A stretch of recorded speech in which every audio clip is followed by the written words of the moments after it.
Assalamualaikum warahmatullahi wabarakatuh. Dalam setiap detik yang berhembus, dalam setiap hela napas yang tak terasa, selalu ada rahasia yang menunggu untuk disingkap.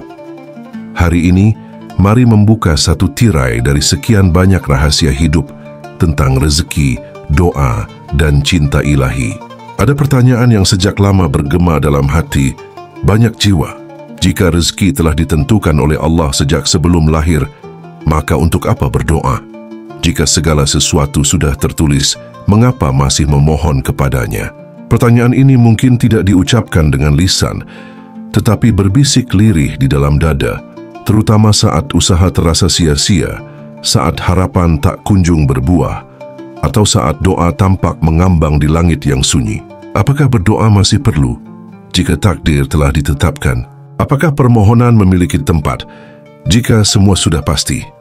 Di sinilah sebuah cahaya dari masa lalu datang menyapa, cahaya dari seorang kekasih Allah, Maulana Jalaluddin Rumi.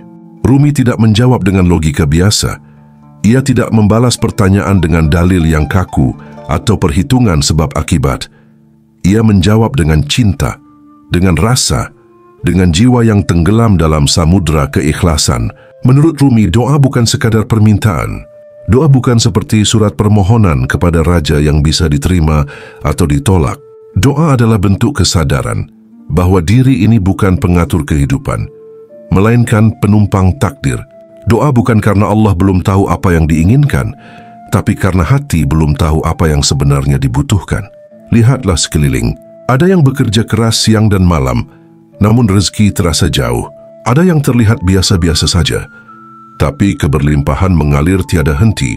Ada yang menangis dalam sujudnya, namun permintaan tak kunjung dikabulkan. Sementara yang lain, tanpa banyak kata, justru hidupnya penuh kemudahan. Jika segala hal terjadi di luar kendali manusia, lalu untuk apa berdoa? Rumi memberi jawaban halus namun dalam. Doa bukan untuk mengubah takdir, tetapi untuk menyelaraskan diri dengan kehendak Allah. Seperti daun yang hanyut mengikuti arus sungai, doa tidak membuat sungai mengalir ke arah lain, tapi membuat daun itu tidak tenggelam, tidak tersangkut, tidak memberontak. Ia mengalir dengan pasrah, dan dalam kepasrahan itu, justru ia sampai ke tujuan. Rezeki memang telah ditulis, tapi apakah jiwa telah siap menerimanya? Allah tidak pelit, tidak pernah menahan, tapi banyak rezeki tidak turun bukan karena tak diberikan, melainkan karena wadahnya belum mampu menampung. Dan doa adalah cara menyucikan wadah itu. Setiap kali doa terucap, sesungguhnya sedang membersihkan cermin hati yang berdebu. Setiap kali doa dilantunkan, sesungguhnya sedang mengosongkan ruang dalam dada agar keberkahan bisa masuk. Bukan karena Allah baru memberi, tapi karena jiwa baru bisa menerima. Rumi menyebut doa sebagai nyanyian rindu dari hamba kepada kekasihnya. Doa bukan permintaan tapi perjumpaan. Ia bukan transaksi, melainkan bentuk pengakuan paling jujur bahwa semua berasal dari Allah. Jika doa hanya dipahami sebagai alat untuk mendapatkan sesuatu, maka ketika keinginan tak tercapai, kekecewaan pun datang. Tapi jika doa dimaknai sebagai cinta yang ingin terus terhubung, maka tak perlu hasil yang terlihat, karena berdoa itu sendiri sudah menjadi kebahagiaan. Jadi apakah berdoa masih penting meski rezeki telah ditulis? Jawabannya ada pada Rumi, bukan dalam bentuk kata-kata yang memuaskan logika, tapi dalam bisikan yang menyentuh batin. Selanjutnya akan disingkap lebih dalam bagaimana Rumi memandang hubungan antara doa, rezeki dan jiwa, sebuah pandangan yang tak hanya menjawab, tapi juga menyembuhkan. Sahabat Rumi, tidak semua rezeki yang telah ditulis langsung turun di waktu yang diinginkan. Bukan karena ditunda, bukan karena ditahan, tetapi karena Allah Maha mengetahui kapan hati benar-benar siap untuk menerimanya. Rumi menyampaikan dengan lembut bahwa rezeki tidak hanya persoalan materi, melainkan bagian dari ikatan jiwa dengan ketentuan Allah. Ada rezeki yang datang melalui kerja keras, ada rezeki yang datang melalui diam dan sabar, dan ada pula rezeki yang hanya turun ketika jiwa benar-benar lapang untuk menerimanya tanpa sombong, tanpa lalai. Renungkan ini. Mengapa ada yang mendapat keberlimpahan, tapi justru terjerumus? Mengapa ada yang hidup berkecukupan, namun hatinya kosong dan gersang? Karena rezeki bukan hanya tentang apa yang diterima, tapi bagaimana hati menyikapinya. Dan doa adalah proses menyiapkan hati itu. Bayangkan sebuah wadah, jika air dituang ke dalam wadah yang pecah, air akan terbuang sia-sia.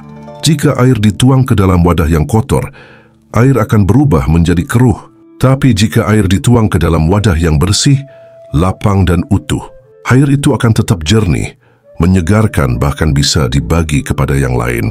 Demikian pula rezeki. Rezeki telah ditentukan, tapi jiwalah yang harus dipersiapkan. Rumi mengajak untuk tidak sibuk mencari rezeki, tapi lebih sibuk membentuk diri menjadi pantas menerima. Sebab rezeki itu seperti tamu agung. Ia datang ke rumah yang bersih, terang dan terbuka, bukan ke tempat yang gelap, sumpek dan tertutup. Lalu bagaimana doa mempersiapkan hati? Doa bukan hanya merapalkan kata-kata, tapi mengalirkan energi pasrah dan harap kepada Allah. Ketika berdoa dengan sungguh, dada terasa ringan. Ambisi yang membebani mulai luruh dan ketenangan mulai turun, bahkan sebelum rezeki itu datang. Rumi berkata, ketika hati bersih, maka rahmat Allah akan datang seperti burung yang turun ke telapak tangan yang terbuka. Artinya bersihnya hati melalui doa adalah jalan bagi rahmat untuk menemukan tempatnya. Doa tidak mengubah langit, tetapi membuka langit di dalam hati. Maka jangan bertanya, mengapa doa belum dikabulkan? Tanyakanlah, apakah hati ini sudah siap menerima jawabannya? Karena bisa jadi, Allah sudah menuliskan rezeki itu sejak lama, tapi waktu belum dipertemukan karena jiwa masih sibuk dengan rencana diri sendiri dan belum selaras dengan rencananya. Rumi tidak mengajarkan untuk mengejar rezeki. Ia mengajarkan untuk mengejar keridaan Allah. Karena ketika hati selaras, rezeki akan datang bahkan dari arah yang tak disangka-sangka. Apakah Allah telah menuliskan rezeki? Melainkan, apakah diri ini sudah memantaskan diri untuk menerima apa yang telah ditulis itu? Doa adalah caranya. Bukan untuk mendapatkan lebih banyak, tetapi untuk menjadi lebih pantas menerima apa yang telah disiapkan. Doa bukan sekadar meminta. Doa adalah bahasa cinta yang paling sunyi, bahasa yang tak selalu butuh kata. Terkadang hanya air mata, terkadang hanya diam yang panjang. Namun di balik semua itu, terdapat rindu yang tak bisa disembunyikan. Rumi tidak melihat doa sebagai sarana untuk mendapatkan sesuatu dari Allah, melainkan sebagai jembatan untuk mendekat. Mendekat bukan karena ingin diberi, tapi karena tidak sanggup jauh. Rumi menulis, doa adalah nyanyian hati yang merindukan tempat asalnya. Dalam bait itu, ada kesadaran bahwa doa bukan dilandasi kekurangan, tapi dilandasi kerinduan. Kerinduan pada sang sumber, kerinduan pada cahaya yang dulu meniupkan ruh ke dalam jasad ini. Sobat Rumi, doa yang paling tulus adalah doa yang tak lagi menuntut balasan. Doa yang tak lagi bertanya, kapan dikabulkan? Kapan diberi? Mengapa belum datang? Doa semacam itu bukan lagi permintaan, tapi penyerahan diri, seperti tanah yang membuka dirinya pada hujan, tanpa memaksa kapan langit menurunkan rahmatnya. Jika cinta kepada Allah telah tumbuh di dalam dada, maka berdoa menjadi bentuk perjumpaan, bukan permintaan. Setiap helaan nafas adalah zikir, setiap keluh menjadi pujian, setiap sujud adalah pelukan tanpa bentuk. Banyak yang menyangka bahwa doa adalah tentang hasil. Padahal dalam tafsir cinta Rumi, doa adalah tentang kehadiran. Saat hati hadir sepenuhnya di hadapan Allah, maka tak perlu lagi alasan untuk memohon, sebab berdoa itu sendiri sudah menjadi bentuk cinta yang paling indah. Rumi menulis dalam satu puisinya, jangan datang kepadanya dengan tangan penuh rencana, datanglah dengan hati yang kosong, agar bisa diisi oleh cintanya. Doa bukan datang dengan daftar permintaan. Doa adalah datang dengan kerendahan, dengan dada yang bersih, dengan jiwa yang ingin diisi oleh kehendak Allah, bukan kehendak diri. Dan di titik inilah, doa menjadi pembebas, bukan karena segala keinginan terpenuhi, tapi karena segala keterikatan mulai luruh, tak lagi terikat pada hasil, tak lagi bergantung pada waktu. Hanya ingin dekat, hanya ingin menyatu dalam kehendaknya. Inilah makam tertinggi dalam doa menurut Rumi. Berdoa tanpa pamrih, berdoa tanpa mengharap hasil, karena hasil terbaik adalah saat hati bersandar penuh kepada Allah. Bukan jawaban yang dicari, tetapi pertemuan. Jika doa selama ini terasa hampa, mungkin karena niatnya masih dipenuhi syarat. Tapi jika doa dilakukan dengan cinta, maka setiap doa menjadi perjalanan pulang. Pulang kepada cahaya yang tak pernah pergi.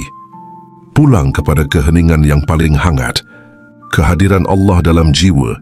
Jika segalanya telah ditetapkan, jika hidup berjalan di atas garis yang sudah digariskan, maka untuk apa berusaha?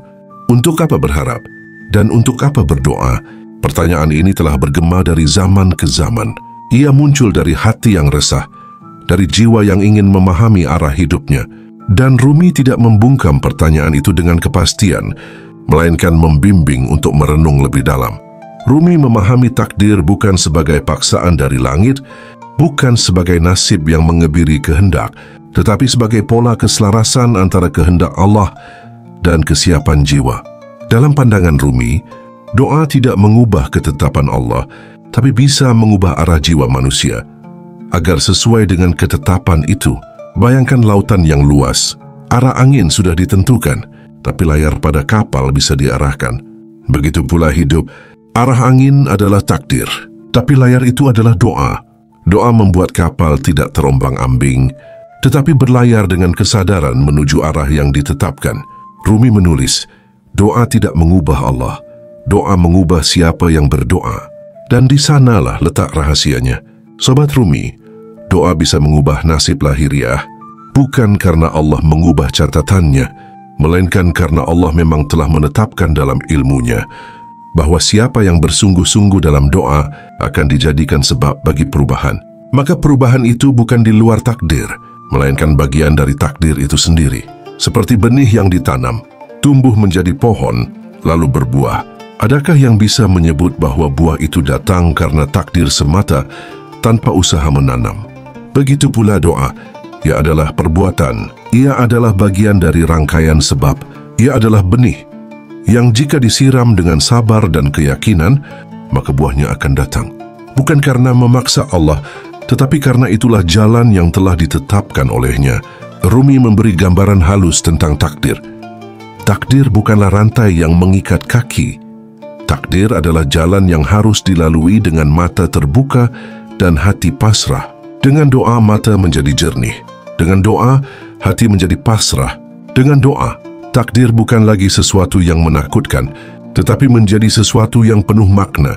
Maka pertanyaan bisakah doa mengubah takdir bukan lagi relevan. Yang lebih penting adalah apakah telah menyiapkan hati untuk menyambut takdir dengan lapang dan menjadikannya jalan untuk mengenal Allah lebih dekat. Segala sesuatu telah tertulis, namun dalam tulisan itu ada ruang bagi cinta, ada ruang bagi tangis, ada ruang bagi harapan, dan ada ruang bagi doa yang menembus langit. Doa tidak selalu mengubah jalan, tapi doa selalu mengubah cara berjalan. Dan saat cara berjalan telah berubah, maka jalan yang sama akan terasa berbeda. Lebih tenang, lebih terang, lebih dalam, karena disertai kehadiran Allah di setiap langkahnya. Sobat Rumi berdoa bukan karena merasa kurang. Berdoa bukan karena tidak memiliki. Berdoa bukan pula karena takut masa depan yang belum pasti. Berdoa karena ingin dekat, karena ingin menyatu, karena ingin merasa cukup hanya dengan menyebut namanya. Rumi mengajarkan bahwa doa adalah tarian jiwa yang rindu, kembali kepada sang sumber. Ia bukan tentang meminta sesuatu yang belum ada, tetapi tentang mengenali bahwa segala sesuatu sudah ada dalam genggaman Allah. Dalam keheningan doa, terjadi sesuatu yang tak bisa dijelaskan dengan kata-kata, bukan karena sesuatu diberikan, tapi karena hati menjadi lebih ringan.